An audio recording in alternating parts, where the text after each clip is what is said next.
I'm going to go ahead and get started so that we can really dive into the conversation and learn more about the panelists. Hi, everyone. I'm Vasiliki. I run Coimatan. It's a creative studio and think tank that connects small businesses with consumers.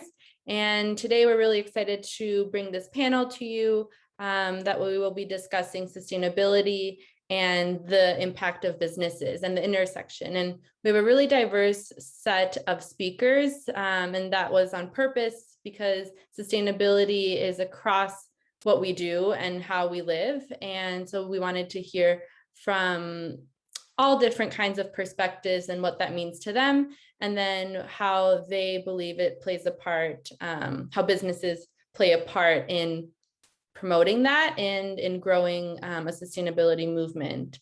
So before we get into it, let me just share my screen with a couple slides.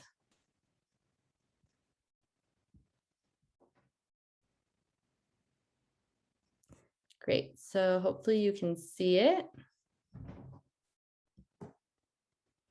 So we just had a panel at 9 a.m. If you weren't able to join, we will be sending out a recording. It was about building back local economies. So today, we're bringing together 4 speakers to discuss a sustainable future.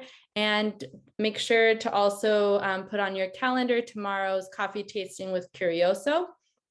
That's the final of the series of events that we've put on for Twin Cities Startup Week. And it'll be in True North Collaborative.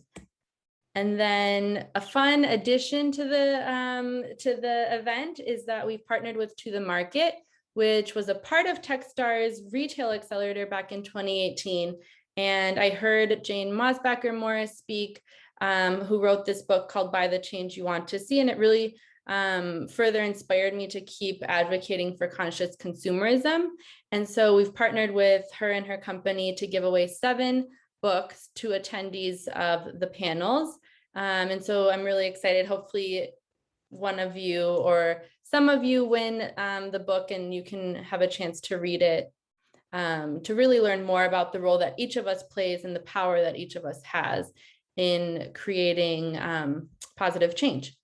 So on that note, we're going to dive right in, and I'm going to pass it on over to Michaela. So she's our virtual host for the day. We were supposed to be in True North Collaborative in person. And so I will let her speak a little bit to what True North Collaborative is. Thanks, Vasiliki. Yes, I'm Michaela Holden with Loose and Blue Events and True North Collaborative. We really would have loved to see you all in person, but this Delta variant, of course, has gotten the better of us. But just really quickly, True North Collaborative is a partnership of local Minnesota brands that foster joy while making it easy and fulfilling to make socially responsible shopping choices. And we really love all things sustainability. So I'm so excited for this panel that Vasiliki has put together.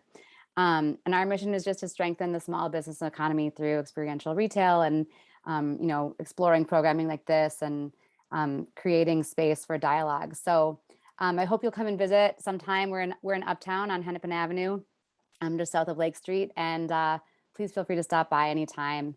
But for now, I'm happy to see you all virtually. Thanks. Thanks, Michaela. So I would love to kick it off with the group. We have quite a robust group of speakers. I will start with Princess Haley, and feel free to introduce yourself, your work, and then also the meaning behind the name of the business that you work for or own.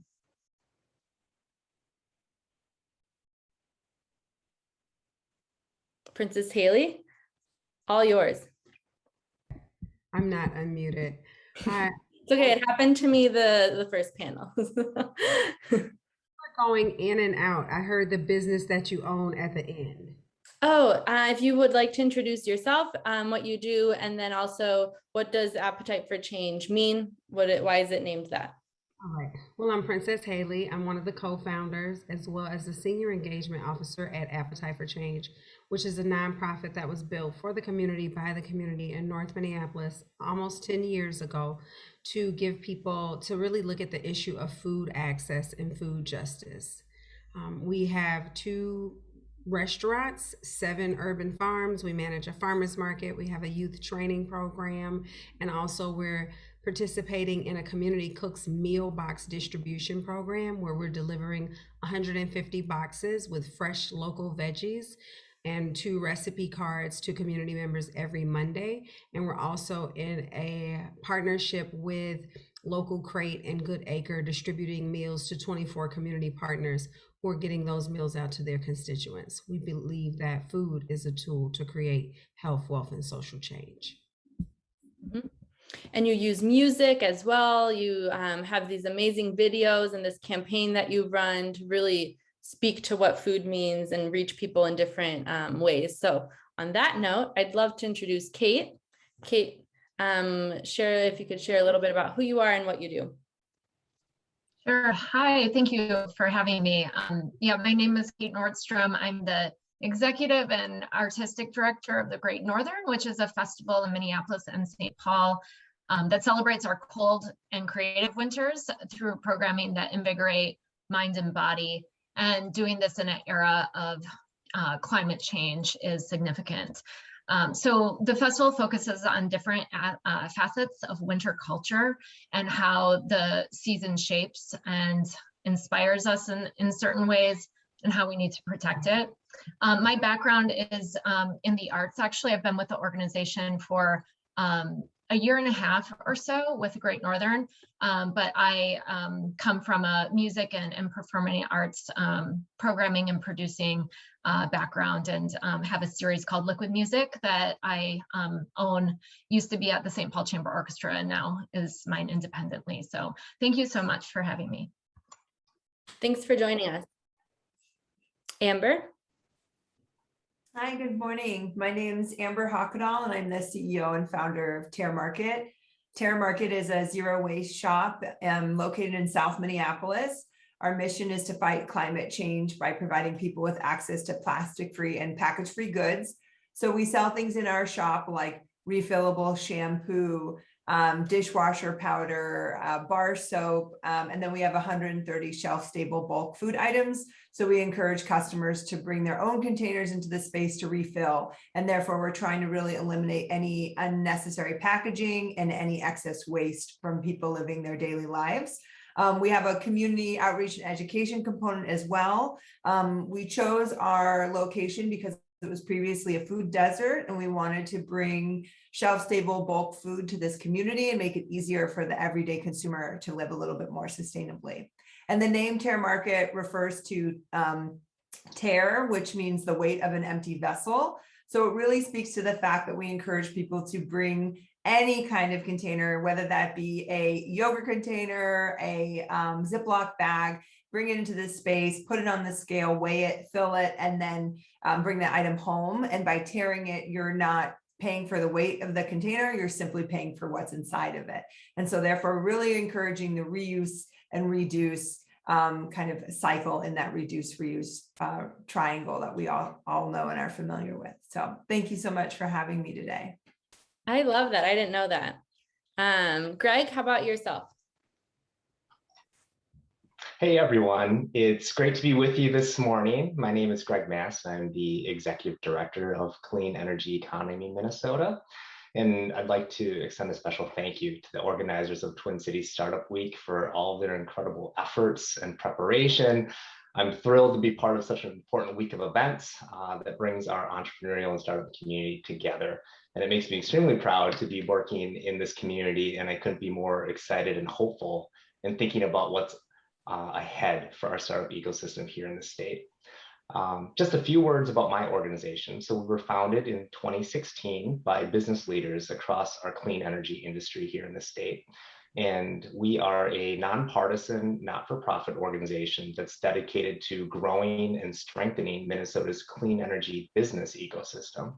And our mission is to provide educational leadership, collaboration, and policy analysis that accelerates clean energy market growth and smart energy policies.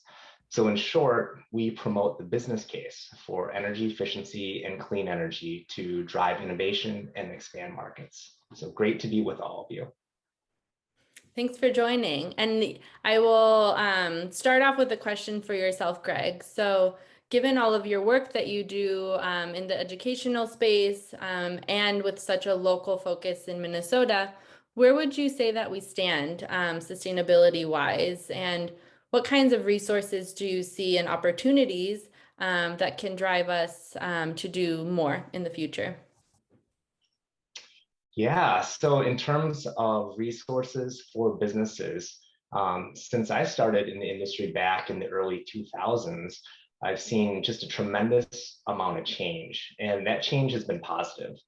Today, there are just so many resources that can help and assist businesses focused on sustainability, whether that's through an array of government programs and assistance, state, regional, local economic development partners, private-public, public-private partnerships, nonprofits like ourselves who can be really valuable allies to constituencies, as well as higher education partners, along with the critically important investment groups that are focused on pre-seed and early stage investment. So there's just a rich environment of resources that clean energy entrepreneurs and emerging companies can connect up with to help grow and scale their business. Regarding the second part of that question, what are the opportunities to focus on as we move forward? I think that without question, there's a tremendous economic opportunity and a strong business case to be made for rapidly decarbonizing our entire economy. As an example, here in Minnesota, I'm guessing many of you on this particular Zoom are familiar, but back in 2007, Governor Tim Pawlenty signed the bipartisan Next Generation Energy Act into law. And that was really important because it set statutory goals to reduce our greenhouse gas emissions as a state. And just as an example, those goals, which were kind of throughout a time-based way to measure our progress, it required 15% emission reductions from 2005 levels by 2015, a 30% emission reduction by 2025, and 80% by 2050. And what is alarming is that we've missed that goal, and we're currently not on track to meet our future goals as a state. And since 2005, the overall greenhouse gas emissions have declined just 8%. And so I think that again provides just a tremendous opportunity that I think innovation, along with the grit and determination of our business community, we can help solve and address that. Also, just very quickly, a couple of other areas that I wanted to highlight. So thinking about those greenhouse gas emission reductions and the opportunities, most of the progress that we've seen as a state has been concentrated in the electricity generation sector. And since 2005, all of our other sectors of our economy have only seen modest reductions or actual increases in emissions. And so that would be our industrial sector, our residential sector, our commercial sector, and then also our transportation sector here in Minnesota is currently the largest source of emissions in the state. And that accounts for about a quarter of all of our emissions as an economy. And so I think that as we continue to look at innovations that are coming into the marketplace, as we focus on applications for those sectors and ways that we can affordably, reliably, but also swiftly adapt and get those solutions into the market, we're going to be much better off as a state. So I can continue to keep talking, but I'll stop there. And that just is a couple of examples to get us started, and at least from where I sit, where I see a lot of opportunities for startups and emerging businesses. Yeah, let's dive in. That's a great synopsis of where we stand and the work that needs to be done. So thank you so much, Gregg. On that note, Amber, when we are thinking about the energy that we use, from a consumer standpoint, we have a lot of power. We drive, we consume products, we eat food, which we'll get to as well from Princess Haley's perspective. As a shop owner, as a business owner that's really advocating for sustainable consumerism, what do you see in the market and what are you hearing from consumers? We get customers who come from Fargo, which is a 4-hour drive. We get customers who come from Des Moines, which is a 4-hour drive. We get customers who say they've been following us for many months and they're visiting from North Carolina or wherever. And they want to come shop zero waste and they don't have a place locally to do that.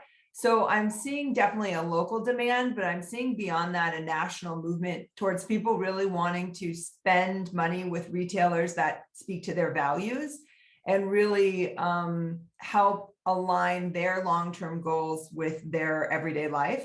So for Tare Market as a local resource for Minneapolis, and then we have an online store as well, we see people who are just really eager to live their values and are frustrated that it's so difficult to do so. We're one of the few retailers in our community that offer any kind of refillable products. Co-ops are a great alternative. We try to really complement them and offer things different to what they already offer to give customers more choices as to either different brands of a product or different kinds of products. But people still just feel like, you know, they could go on Amazon and it's so much easier and it comes in 2 days, but they don't want to do that for a large variety of reasons. One of which is the packaging it comes in. The second of which is they want to shop local. The third is maybe they want to support a BIPOC maker and it's really hard to do that. And so people really want to spend their money and kind of vote politically with their money and pick items that they really care about. So that's what we see a lot is people coming in and saying like, I'm so glad you're a resource. Thank you for existing. I want to shop local. I want to shop package free. And you're kind of the only store that supports me in that. And we get a lot of new people. So every day we get someone in who says, oh, I watched this documentary, or I heard this thing on NPR about plastic, or I spoke to a friend who read this article and they're motivated to make change. And then it's just about them finding the tools to actually make those changes that work for them and their lifestyle. The flip side, the kind of the other argument we hear a lot is that sustainability and environmentalism is really dominated by kind of the white, rich, upper middle class. And that it's really hard if you're not wealthy or you're not white to really feel like you belong and fit into that space. Obviously, we need everyone doing everything that they can do in order to move this community forward in a positive direction and decrease our carbon footprint. So it's also about working with new vendors, new models of business to make sure that we're trying to make everything we can sustainable and accessible to everyone, so that when people come in the shop, they do feel like they belong, they do feel like they have a space and a voice there, and they do feel like they can purchase products that work for them and their lifestyle. Mm-hmm. And Princess Haley, something that Amber mentioned in the beginning was that the location of Tare Market is really intentional in the sense that that was a desert and accessibility. Can you speak to the work that you do at Appetite for Change and how you're bringing educational tools, but then also food and resources to underserved communities? Yes, I'm just taking some notes so I don't miss out on anything. Thank you for that. And I'm definitely motivated by meeting the people on the panel because I'm loving hearing about your work. It's different than seeing it on the internet. So at Appetite for Change in North Minneapolis, we actually had the 3 co-founders came together and felt like that the food justice system or the food system was definitely different in North Minneapolis than it was when North Minneapolis was primarily a Jewish community.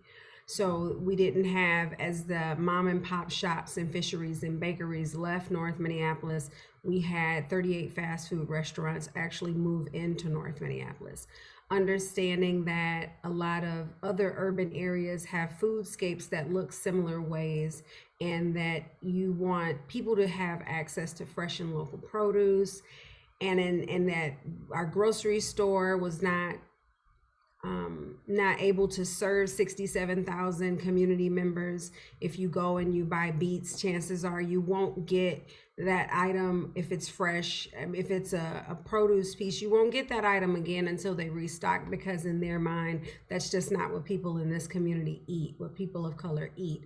And so we had some issues, we had some solutions, but we also knew that for a community that's often dealing with the oppressive state of food and in other areas, all these disparities, we felt like it would really be a place to ask the community and utilize their voice, their strength, their power, their solutions to these issues to fuel our movement. And so the services that we offer are actually what 400 community members talked about. They talked about growing food. They talked about having food-based business. And they talked about teaching other people how to grow food. They talked about selling the food that they grew. And so they were talking about sustainability, but not with that word, in an area where we weren't calling it, well, we were calling it a food desert. These community members were calling it a food swamp, because there's actually access to fast fried foods, but not actually access to from scratch and fresh foods. Our young people actually engaged into, so, okay, I'm gonna go back. So through educating people about the food system, where your food comes from, and what opportunities there are for you to be able to grow your own food, really getting people to think about their relationship with food is where we gave them a space to operate their power. You can't give people power, they have it. But where's there a space that their voices can be heard? And our challenge is meeting everyone where they're at, because in your journey about sustainability or reducing the carbon footprint and saving the environment, if you're dealing with a tremendous amount of trauma and it's just hard enough to get out the bed to fix your children something to eat, then we have to meet you there. Over the last 10 years, I will share that offering that education and information has led a lot of community members to now growing their own food, foraging herbs for medicines, starting their own CSAs. And that was really empowering around the same time that I met you, Vasiliki, because when COVID hit, the system that provides us with the packaged foods, not like Tare, but the packaged foods and the fast foods, they weren't easily accessible either. So people started to decide that they needed to depend on their sales. And that's kind of been our educational model, as well as our impact from meeting people where they are when it comes into the food justice system. Mm-hmm. That's the most important. I will touch on something else that Amber mentioned, and that connects with your work, Kate. So Amber mentioned that a lot of people come into this store after watching a documentary or listening to someone speak about it, and how that's inspired change in their daily life, and they're looking to play a part. How about your work? And can you speak to how you curate events to motivate that kind of inspiration and that kind of change? Yeah, well, the festival, the Great Northern as a whole, brings together different people with different interests. And so there is an outdoor enthusiast element to the festival. There are people who come in because they're inspired by the arts that we're able to program. And then there's always also this ideas programming segment that is very focused on climate.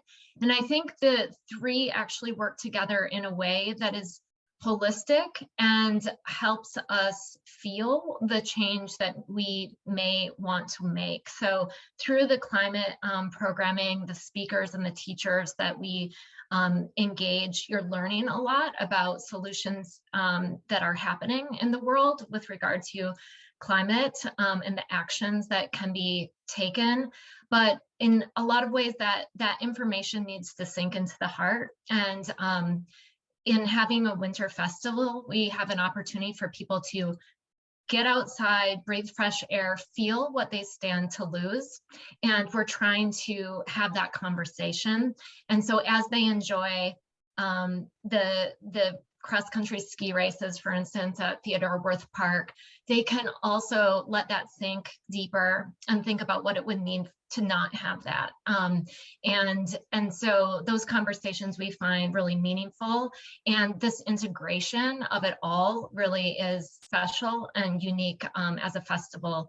And coming from an arts background, I'll say too, I've seen so much focus over definitely the last decade on compositions being written that are very environmental in theme, about things that we, again, stand to lose. And so there's a way for us to come together as a festival to, it's not just a climate focused festival, but it has an important climate thrust. And I think we'd be irresponsible as a winter festival to just celebrate the season, lightheartedly without diving a little deeper and questioning our role and our responsibility in protecting winter. Mhm. I hope. And on that, so when we talk about business impact, I want to kind of tie that in to the conversation. So the Great Northern is sponsored and in partnership with Eskov Finlandson, which is a business that makes coats and other winter gear, which has a very complementary and I would say parallel messaging about saving the winter and, you know, what would it be like if we didn't have snow in Minnesota and how that ties to our identity as a state. And so you found that kind of partner, and there's more that have partnered with you for the Great Northern. My question then for Princess Haley would be, what kind of businesses do you partner with so that you can have kind of spread that impact from both a nonprofit and a for-profit perspective? Well, some of the businesses that we partner with are companies that are looking at sustainable food. I will say also that we partner or we're a nonprofit, so we receive funding from some of the companies that we think are on the other side of the food that we're talking about. The Cargills, the big food corporations. We've actually, but again, it's that relationship. We've actually had our young people meet with food scientists that are in college looking at this food issue. Will we have enough food? And so just understanding and meeting them where they are too, understanding that they want to meet a need for the people, and that being able to educate them on where their solutions are taking us has often got some people to think about changing the way that they look at things in a more sustainable way. Also, small local businesses that we work with, Companion Bread, I want to say Fair State, Albeter Brewing, some of the breweries that are locally, we've partnered with them to share the message of food justice and food security. Because the funny thing about food is that everybody who goes and does their work wherever they do it, the type of change that they impact will come from the type of food that they're eating. So when we come in and share a message about food as your health or your health as your wealth with those local agencies, they support our nonprofit. We also got a chance to partner with the Minnesota Orchestra and I want to say Ampersand. And so local places, we're offering them opportunities to come into our garden and do some healing and talk about those issues around safety and trust and fear. And I really liked what you were saying about having the feeling of what you're standing to lose. I really love that piece, and I'd like to use it in the next conversation that I have or attend the winter event. I love the winter, attend the winter event that you're planning, Kate. So really getting people to think about their thinking as the individuals who work in those businesses, I think is the way that we approach the engagement. Mm-hmm. And Gregg, from your perspective, in the past, you've also worked with really hands-on with startups in the ecosystem that are clean energy startups. Would you have a recommendation to all startups from your experience and how they can start thinking about sustainability? Thank you for the question.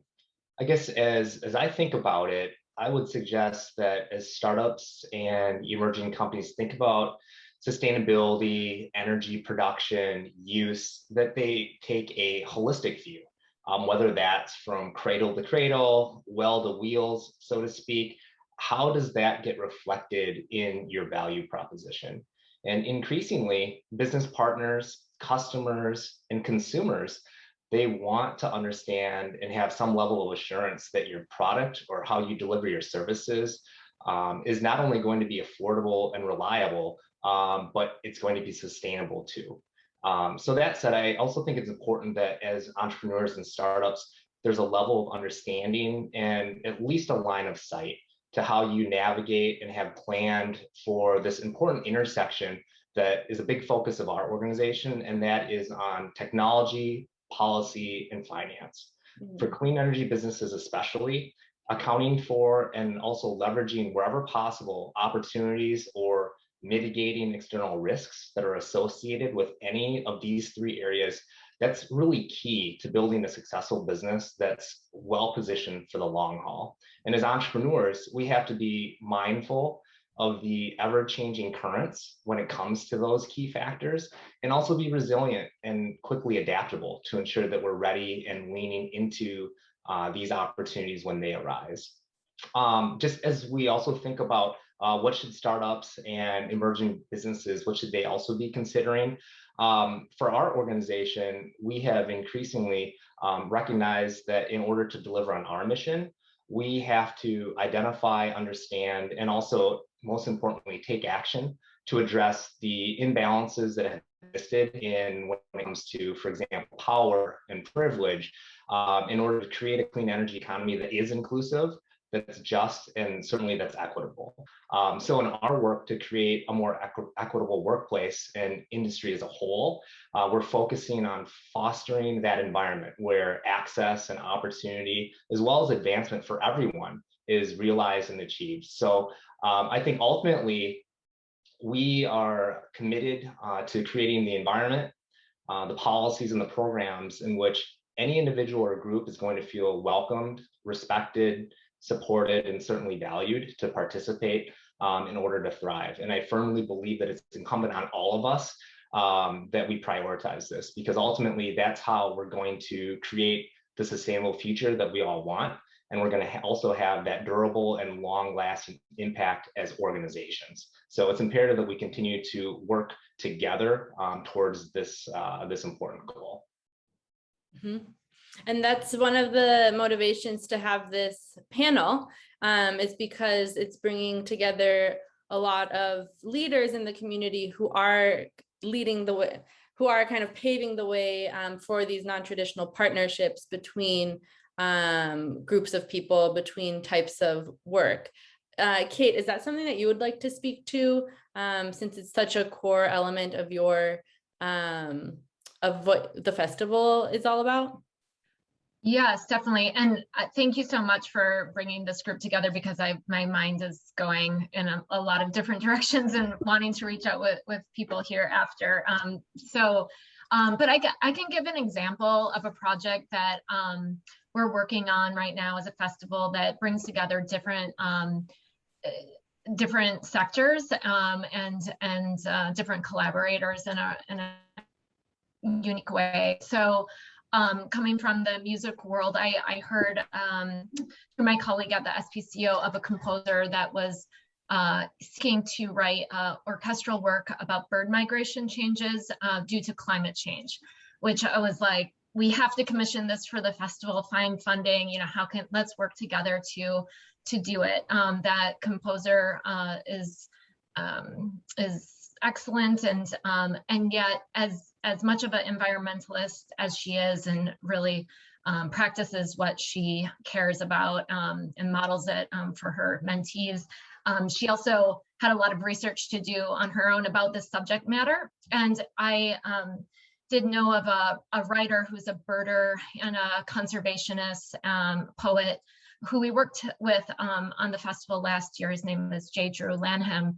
And I was able to connect the two to start collaborating together on this work and bringing Drew's knowledge base to this exciting composer. And so Drew is working on the libretto for this new work. And so this project will take us probably a couple of years to create. And as the artists begin working together, we're starting conversations with the Minnesota Audubon Society, for instance, and connections that each organization and artist has with conservation groups, bird specific, but also other, to bring them alongside this work and allow them to participate in the conversations that we'll have along the way and see the work in progress. And we have partners through the festival and Climate Generation and Project Drawdown, and some organizations that are interested in taking work like this and having some bigger conversations about action, orientation. And so we want to, present this beautiful work of art that hopefully will melt hearts and make an impact. Fully embodied for people who hear it, and hopefully have a long life. But we also want to share this with workers on the ground in climate, who are kind of pounding the pavement, the advocates that are doing the work in policy day in, day out, and ask them to be part of the conversation too. And so yeah, that's one example of taking art and also bringing in all sorts of other collaborators to put a lens on this. And I think as it's important for us as an organization concerned with climate change, but without necessarily experts within our ranks, although I can't wait to hire eventually that we need to partner with the organizations doing the work and with the good information. So as people are inspired, they have somewhere to put that inspiration and understand how their inspiration can turn to action. Mm-hmm. Yeah, that's a really fascinating example, especially when you think of the importance of migration in general. So it could be animal migration, could also be human migration, and how that's impacted by climate and how everyone's kind of moving to adapt. So I'm really excited to see that come to fruition. Amber, I will turn it over to you. If you could share a little bit about what's next for Tare Market, and kind of what's your vision, your hope, how can you bring this to more people? Yeah, the goal is really to help everyone live more sustainably in a way that works for them. And so the way that we're finding is to do that in today's day and age is to make it really, really easy, because people love the Target drive up where you can place your order on the app and you pull in and you get your items. You don't even need to leave your car. And in today's day and age where everyone is so busy, even with COVID, there are obviously some concerns there.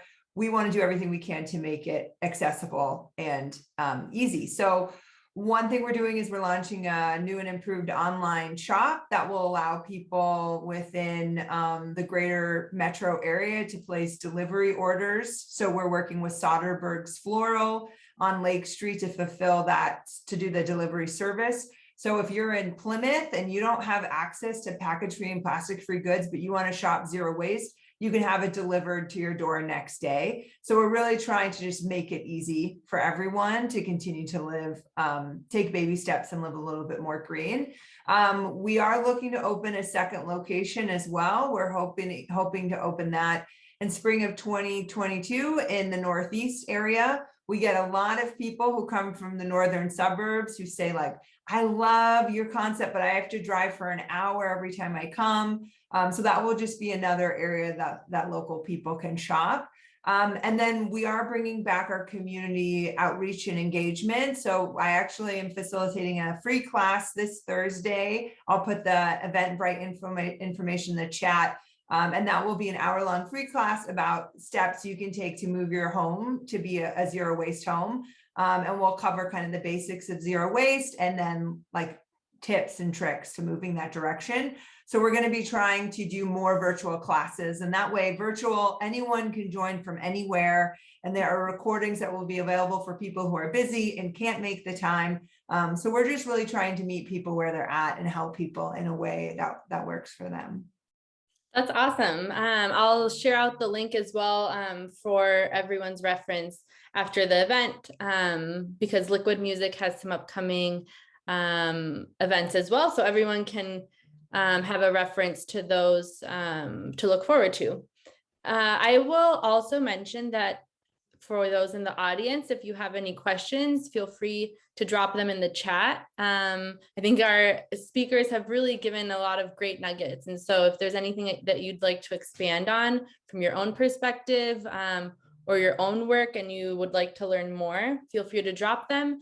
And then we can also have an opportunity to unmute yourself if you'd like, and you can share the question live. Is there anyone that has that at the moment?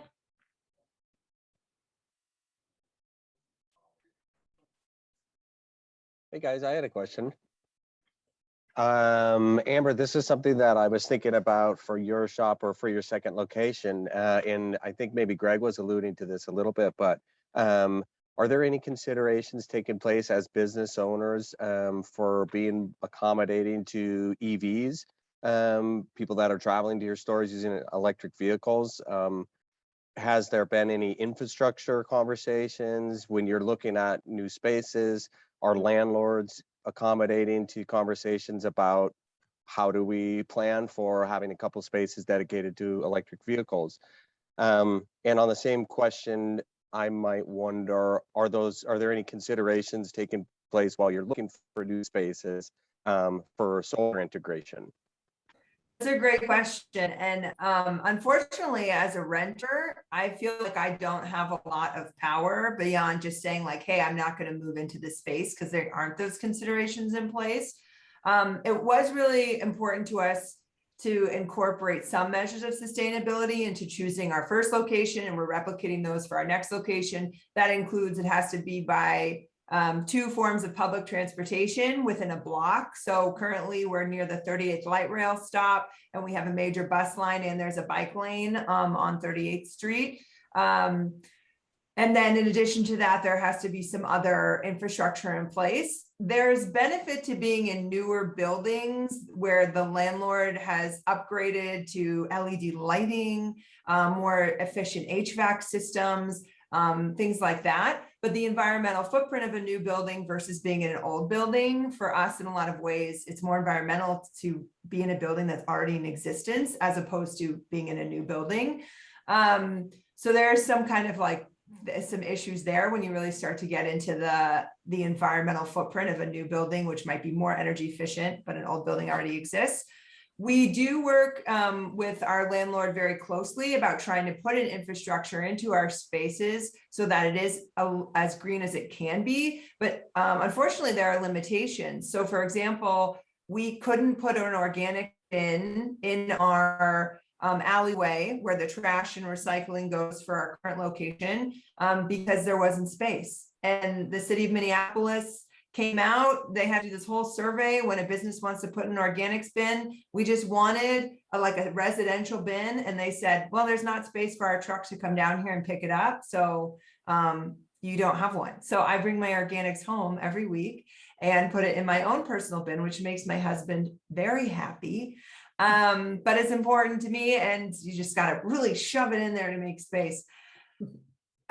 For our next location, we can definitely talk to landlords and say, like, is this an interest of yours? But unfortunately, they have to really be, they have to be the ones who are willing to make the investment and to be able to see that long-term return. And the people seem to be open, and Greg could probably speak to this too, until push comes to shove, and then there's some hesitancy there. So I love the idea. And as a business, we will continue to advocate for that. But at some point, it also feels like our hands are a little tied. Like we don't have a lot of clout as a small business who's only signing a lease for 3 years. They're not going to want to invest in a 20-year investment. But maybe Greg could speak more to how tenants of properties could advocate to have more environmental infrastructure and energy infrastructure put into their leased spaces. Amber, I think that your response is just spot on. From the conversations that we've had with many of our member businesses, of which our membership is 40 plus companies who have either headquarters, operations, projects, employees here in Minnesota. It spans from Fortune 50, 100 companies all the way down to the small, mid-sized companies.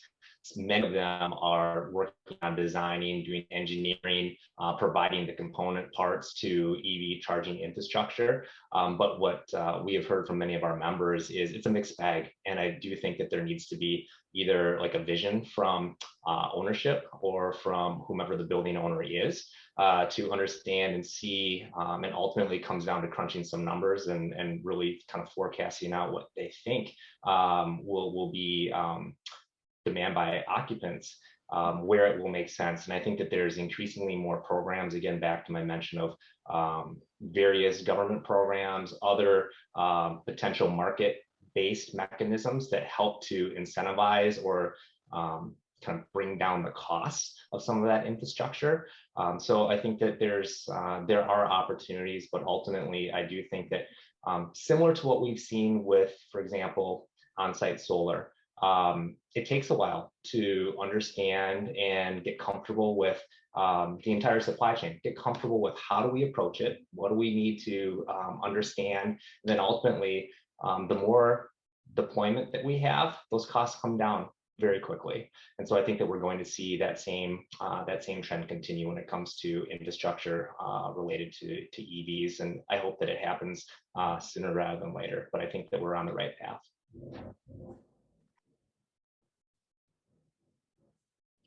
Thanks, Ben, for the question. Are there any other questions? I'll pose a question.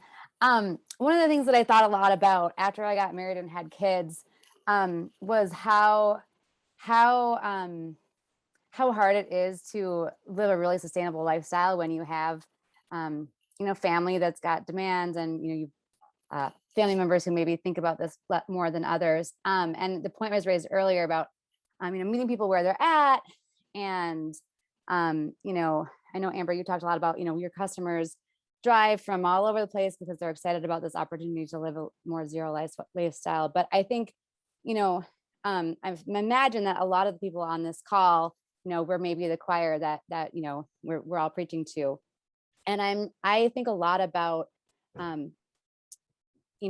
long as the Amazons and the Walmarts and the Targets of the world, or the kind of really big fossil fuel industry giants are still kind of major players in our economy, how do we really shift the masses? I mean, Greg, you mentioned that, we're not on target for the goals that we want that had been set several years ago. I mean, I remember watching Al Gore's documentary back when I was in college 20 years ago and thinking, oh my gosh, what are we going to do? And I still grapple with this question, and I just would pose it to any member of the panel or even just the rest of the people on this call.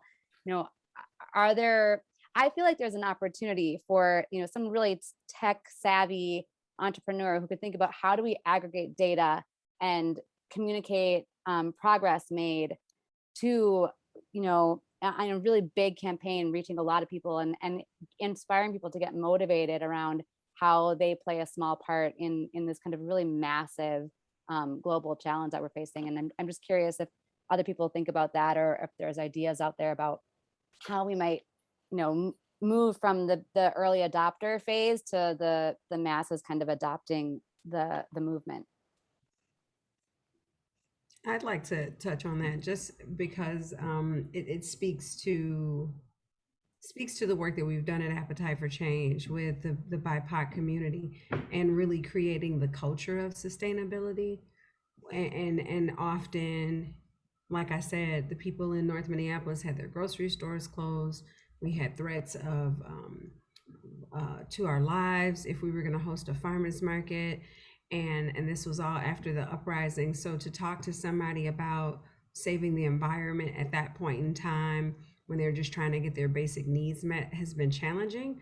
But then when you connect it, and I think the other panelists have done a great job on connecting it, we tend to do our work in the individual area with community members. And then we see their individual areas invite other individuals or their peer group. And so then it becomes a social shift, a local shift, a community shift, something closer. And then those community members who came together kind of start looking at the system and having expectations of the broader food system to offer us something that's more sustainable, or get these fast food restaurants out of our area. So it just, when you said that, it reminded me of how we've watched change happen individually, socially, and systemically, and that's the part that'll shift it.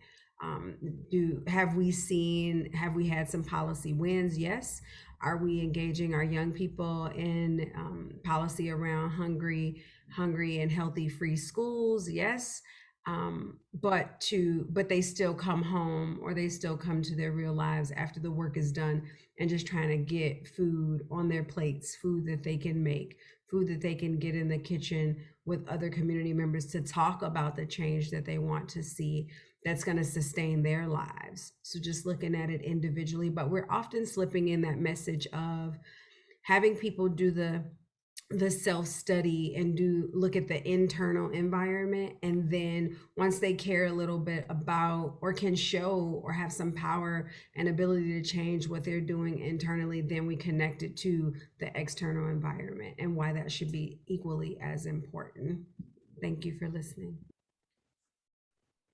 I just wanted to add, like, I really, the things that Princess is saying really resonate. And I think that focus on cultural change and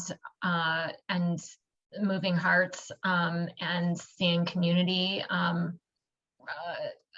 rising together for the right purposes does make a big difference ultimately. I think it's very easy to look at the big systems and like how do we clear through, you know, Amazon's takeover of, you know, the country, and how do we fight that? And it does feel overwhelming. And so there, you know, like climate grief is a real thing. And, you know, I think it's easy to shut down and of course in isolation feel like it doesn't matter. But cultural change, it does ultimately affect policy and can change those big businesses. And it does take us all as individuals reaching out to each other. I'm such a huge advocate of partnership and like not doing this work on our own. We all need to know each other and do a better job of connecting, ongoing, and you know, and seeing this issue through all sorts of different lenses, and understanding the different types of work that is being done that isn't our expertise. It's incredibly inspiring, and I think you know, anyway, that is I guess where I'm at as a producer and as someone really working on cultural change. So. Michaela, I love the question. I love this conversation. I wish we had more time. I guess the only thing that I would add is just from the work that we do with our business community. I do think that there are some bright spots where we're seeing this shift occurring, which I think ultimately flows down to us as citizens, as consumers, et cetera, where I think clearly the most powerful thing that any of us individually can do is, again, only patronize the places and spend our dollars where it aligns with what we believe in. But also from the kind of like top down view, we're seeing some of the largest asset managers in the world now really putting into place different types of approaches and requirements in where and how they're going to be investing in, you know, some of these large corporations. And I think that again is a signal in the right direction. Clearly, we're seeing the effects of climate change all around us.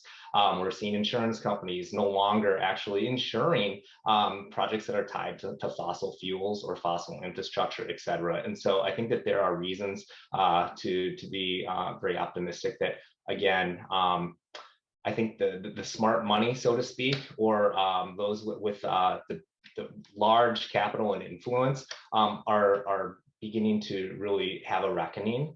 And we're seeing that in all kinds of voluntary reporting that's being done from an ESG perspective, an environmental social governance perspective, et cetera. So I think that it's moving in the right direction. But again, we have to move faster.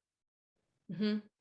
Yeah, and I would just echo that. That's the book, Buy the Change You Want to See. That's the whole message. It gives examples of how a $5 coffee versus a $4 coffee can give you power to change systems. So yeah, hopefully some of you get a copy for that from the giveaway, and that inspires your pursuit. And then yes, so Princess Haley left a really nice quote in the comments. Not everything that is faced can be changed, but nothing can be changed until it's faced, by James Baldwin. And on that note, if there are any other questions, I can leave it to the audience. There's so much to say, but I really would love to open it up to the audience. Vasiliki, if it's okay, well, the audience thinks of any other questions. Yeah. I just wanted to put a quick plug in as well, and I'll place it in the chat. But our organization is really excited to be launching a signature program of ours, and that's called Grid Catalyst. And that's in partnership with Grid Catalyst founder, Ina Axelson. And it's important that we focus on deploying solutions, like I've been saying in some of my remarks, as quickly as possible. Get these solutions into the market, and that's going to provide the valuable like measurement and verification data that oftentimes early stage companies, entrepreneurs that they need in order to help really scale the solutions and get them commercialized. And so this is the goal of Grid Catalyst, and it's the only and first clean energy accelerator in the Midwest that's focused on deploying these solutions for northern climate challenges. And so we're going to be having a launch event. All of you are invited, would love to see you there. It's going to take place on October 12th from 3 to 5 p.m. And I'll place it in the chat, but it's going to be at Bauhaus Brew Labs. But it's just going to be a great gathering of all kinds of innovators, entrepreneurs, partners in the ecosystem that are looking to, again, speed the deployment of these types of solutions and get them into the market. So I just want to make sure that I extended a personal invitation to all of you, and I hope to see you there. Thank you. And I'll include a link to that. I will include a link to that so that people can RSVP and make sure to put it on their calendars. So we have a question from Ben. Outside of Twin Cities Startup Week, how do you find and maintain connections with people trying to make an impact on the climate? And I think that's an amazing question because there are so many groups of people here locally that are trying to do that together.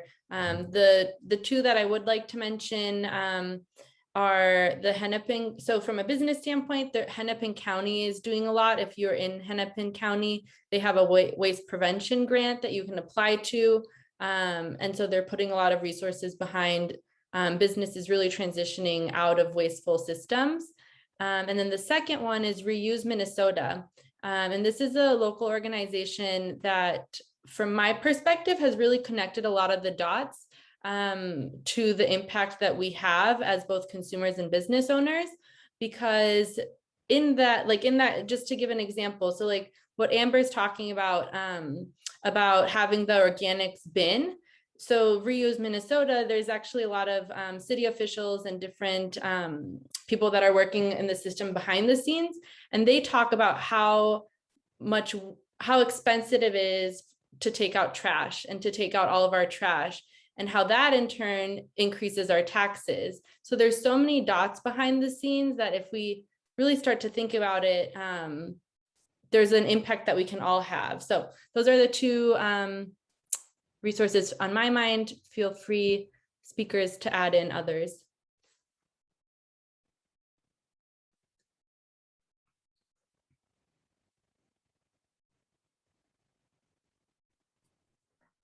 I would say on a very local individual level, there's two groups. One is Zero Waste St. Paul, if you're in the St. Paul area, and that's a kind of more advocacy groups. They try to affect more local policy changes. They help almost single-handedly pass the Green to Go ordinance in St. Paul. And then there's another group that is called Trash Talk Minnesota, which is a community group where people get together virtually right now with a different theme every month, but they focus on trash reduction. And then they do some events throughout the year as well to kind of get out in the community and talk to other people about waste reduction and things like that. So on an individual household basis, those are two great local groups to get in contact with. Mm-hmm. And then the last one more to add, there's Minnesota Be Local, which is a group that's all about promoting and advocating for the B Corp movement. And so when you're thinking about business structures and infrastructures that we can all influence in the work that we do, that's a really great one that gives a toolkit, whether or not you're a B Corp or thinking about it. When you think about companies like Patagonia and Ben & Jerry's that are really changing the conversation around how you can use business as a force for good, that's a local resource for people to get involved with. So I'm going to add the link there. Oh, perfect. Thanks, Michaela. So we're a little over time. Is there any last words from the group or from the audience that you would like to share. I think now, hopefully there's new connections that have been made through this panel that have inspired a future that looks more sustainable in each of the efforts that you're making. And so really excited to see where this goes. And I would like to thank everyone for joining. Thank you. That was very inspirational. Appreciate it. Thanks, everyone. Thank you. Have a great rest of your day. Bye.